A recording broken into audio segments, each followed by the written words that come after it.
Assalamualaikum warahmatullahi wabarakatuh. Puji syukur atas kehadirat Allah Subhanahu wa Ta'ala yang senantiasa memberikan nikmat dan kesehatan kepada kita semua. Salawat serta salam kita panjatkan kepada Nabi besar Muhammad SAW yang sudah membawa kita dari masa kegelapan sampai ke masa yang terang benderang seperti sekarang. Perkenalkan, nama saya Alvina Ramdhani. Nama saya Muhammad Arasyariah Nabil. Kami akan membawakan materi yang berjudul Kenalan dengan 11 istri Nabi Muhammad SAW yang patut jadi teladan.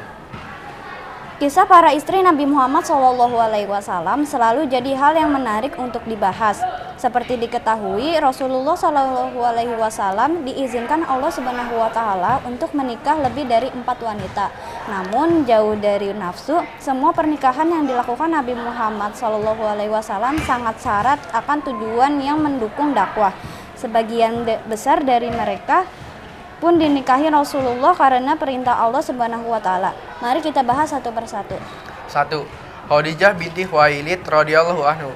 Khadijah merupakan istri Nabi Muhammad SAW yang pertama.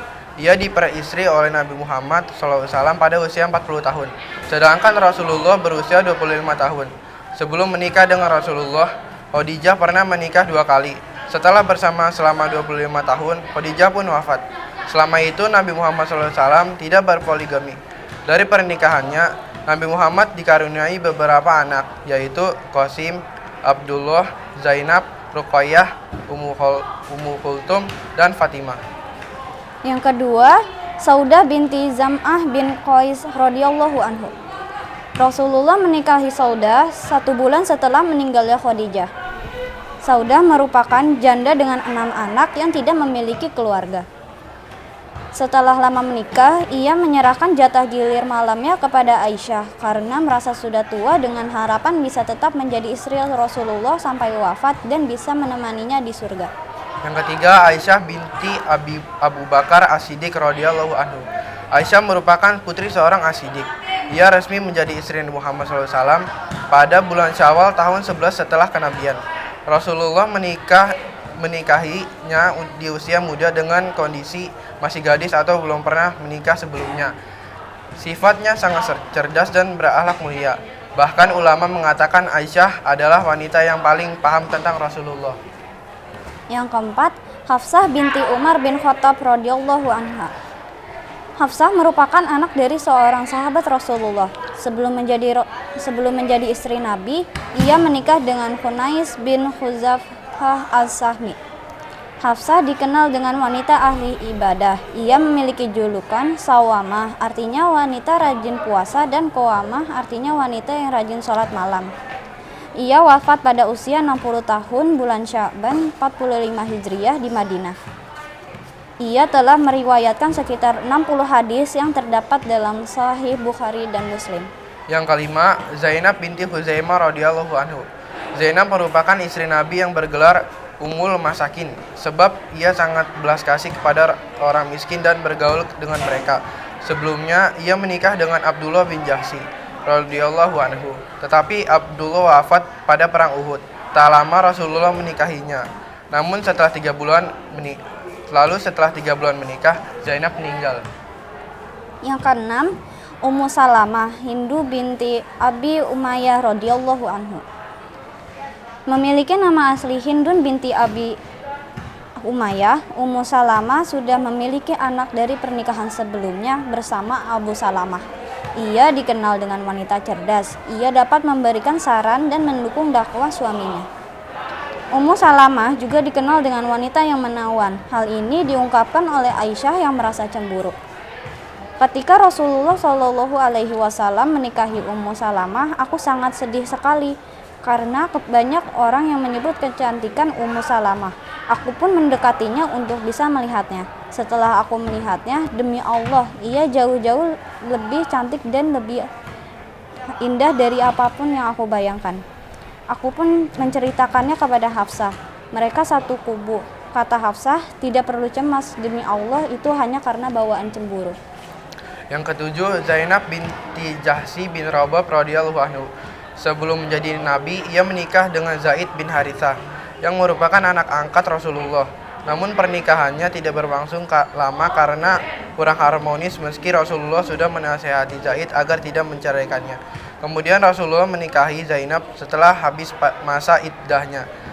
Berdasarkan firman Allah Subhanahu wa taala, maka tatkala Zaid mengakhiri keperluan terhadap istrinya, kami kawinkan kamu dengan dia, supaya tidak ada keberatan bagi orang mukmin untuk mengawini istri-istri anak angkat mereka, apabila anak angkat itu telah menyelesaikan keperluannya daripada istrinya.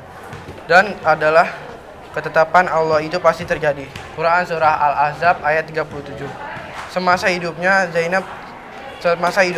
Zainab dikenal wanita ahli ibadah yang gemar bersedekah. Ia wafat di zaman Khalifah Umar di usia 53 tahun. Yang kedelapan, Juwariyah binti Al-Haris radhiyallahu anha. Sebelum masuk Islam, Juwariyah bernama Barah. Kemudian atas perintah Rasulullah diganti menjadi Juwariyah. Ia wanita istimewa dari kelompok Yahudi Bani Mustahlik. Juwariyah menjadi istri Musafi bin Safwan.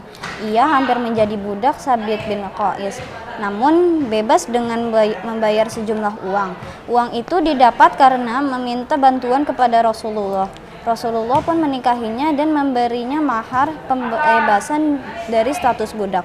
Karena kasus ini, Juwariyah dianggap wanita yang paling berkah bagi kaumnya. Yang kesembilan, Ummu Habibah binti Abi Sufyan radhiyallahu anhu. Nama aslinya masih menjadi perdebatan. Ada yang menyebutnya Romlah, ada juga yang menyebutnya Hindun. Sebelumnya ia pernah menikah dengan Ubaidillah bin Jasi dan dikaruniai putri bernama Habibah. Bersama keluarganya mereka hijrah ke Habasyah. Sesampainya di sana suaminya meninggal. Mendengar itu Nabi Muhammad mengirim surat kepada Raja Najasyi untuk menikah dengan Ummu Habibah. Lalu meninggal di Madinah tahun 44 Hijriah. Yang ke-10 ada Sofiyah binti Huyai bin Akhtab, merupakan istri Nabi Muhammad yang berasal dari masyarakat Yahudi Bani Nazir. Sebelum masuk Islam, ia menikah dengan Salam bin Mashkam, lalu bercerai dan menikah dengan Kinanah bin Abil Hakik. Saat itu Rasulullah ingin memperluas Islam, salah satunya dengan menaklukkan Bani Nazir. Perang pun diadakan. Karena menang, banyak rampasan perang dan tawanan yang didapat, salah satunya Sofiyah. Suaminya telah dibunuh karena melanggar kesepakatan. Sofiyah hampir dijadikan budak oleh Dihya al-Kalbi. Rasulullah menyelamatkannya dan menawarkannya untuk masuk agama Islam atau tetap beragama Yahudi. Ia pun memilih masuk Islam dan dinikahi oleh Nabi Muhammad. Nabi Muhammad menyebut Sofiyah wanita yang shadiqah, artinya jujur imannya. Yang terakhir, Maimunah binti Al-Haris radhiyallahu anhu, merupakan wanita terakhir yang dinikahi Rasulullah. Ia mulai tinggal bersama Rasulullah ketika perjalanan pulang dari Mekah 9 mil dari Madinah. Ia meninggal ketika perjalanan pulang dari haji tahun 61 Hijriah di Saraf. Tentang Maimunah, Aisyah mengatakan, Maimunah telah wafat. Demi Allah, dia adalah di antara wanita yang paling bertakwa kepada Allah dan paling menyambung silaturahim. Itulah pembahasan mengenai 11 wanita istimewa yang menjadi istri Nabi Muhammad SAW. Semoga bermanfaat. Mohon maaf bila ada kesalah kata dan selamat menunaikan ibadah puasa. Sekian dari kami. Wassalamualaikum warahmatullahi wabarakatuh.